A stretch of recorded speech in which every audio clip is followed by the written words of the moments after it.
The remote workplace is unique in many ways, including with what counts as harassment. A key part of determining if harassment has occurred is an organization's anti harassment policy with a clear definition of harassment, as well as what constitutes harassment in the remote workplace. Many perpetrators attempt to excuse their conduct with the claim that they didn't intend for their remarks or actions to be interpreted as harassment. While intent can be considered when investigating cases of harassment, the definition of harassment usually doesn't include intent. Harassment is usually defined simply as unwelcome conduct based on race, color, religion, sex, including sexual orientation, gender identity, or pregnancy, national origin, age, beginning at age 40, disability, or genetic information, including family medical history. As such, harassment is understood from the point of view of the potential victim.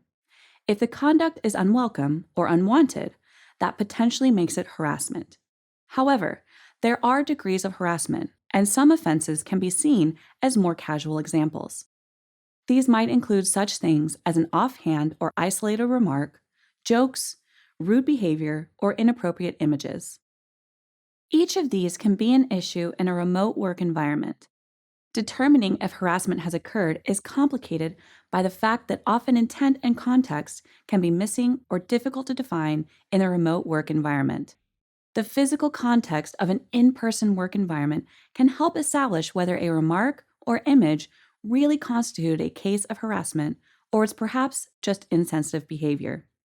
To be considered harassment, it must also be determined that there were repeated offenses made by the harasser.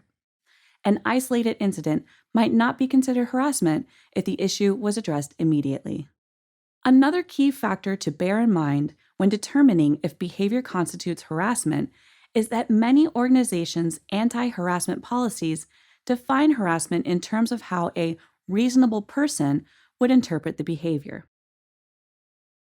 According to the U.S. Equal Employment Opportunity Commission, petty slights, annoyances, and isolated incidents, unless extremely serious, don't usually rise to the level of harassment. The question to keep in mind when addressing casual offenses is whether the conduct is serious or ongoing.